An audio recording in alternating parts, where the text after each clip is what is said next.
We're getting into another great conversation. Crystal Howell joins us now.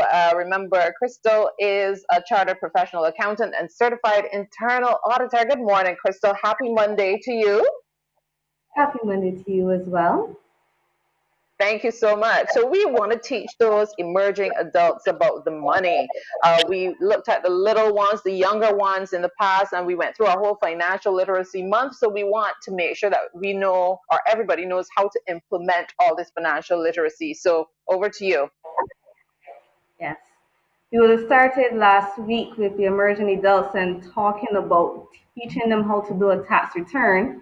So now we're moving into even more concepts where they're concerned and talking about registered retirement savings plans and how you're going to be planning for your future, if you're going to have a pension plan, saving for the long term, teaching them about loans and everything else that they need to know for their long term future because they're going into that stage where it's no longer a faraway concept and you're moving from the piggy banks into much more serious vehicles.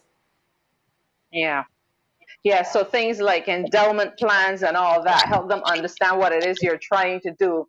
All right, so how do we go about choosing the best instrument for what you want to achieve? Well, unfortunately, in Barbados, some of our tax saving vehicles are limited because that benefit was removed. Hopefully, at some point, it will be reconsidered. But we definitely want them to start thinking about pensions for sure, because they need to be able to start seeing that you might be able to enjoy life today, but you have to always be thinking, what happens when I get older and I get to the point where I can no longer work?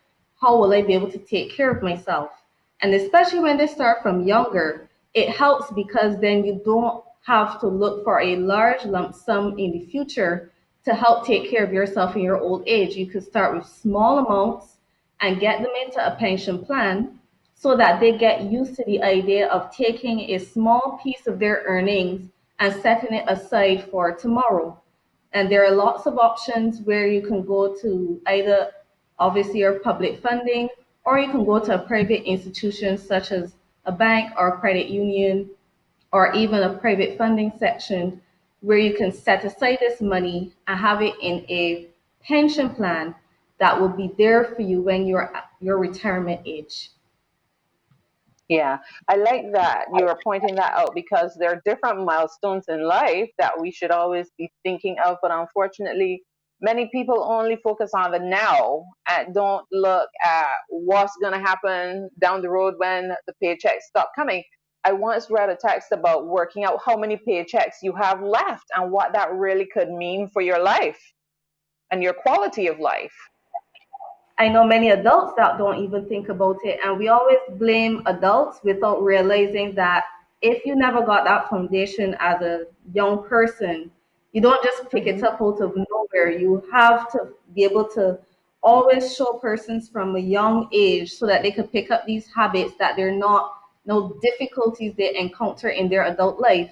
A lot of these things that we have problems doing, such as saving, budgeting, tracking our expenses, this would have come from never having that foundation as a younger person, which is why it's so important that even if you don't have it down pat for yourself, you want to make sure that you instill these habits for your children so that it isn't something they struggle with, even if it's something you yourself struggle with. So we have upon the Right. slides some of the important milestones when you're making all of these financial decisions. And we have a nice little summary of a lot of the concepts that we would have been discussing and teaching children the four pillars of earning, saving, sorry, I said four, five pillars: earning, saving, spending, sharing, and investing. And that last line, investing, is sometimes the one that is often ignored because we ourselves are not sure what it means to invest. And I really like the Okay. example in the young kids column because it shows children from early that investing isn't always putting your money somewhere to passively earn income to come back to yourself. A lemonade stand teaches a child from a very young age about entrepreneurship, and what it really means to invest in yourself. Mm-hmm. Absolutely.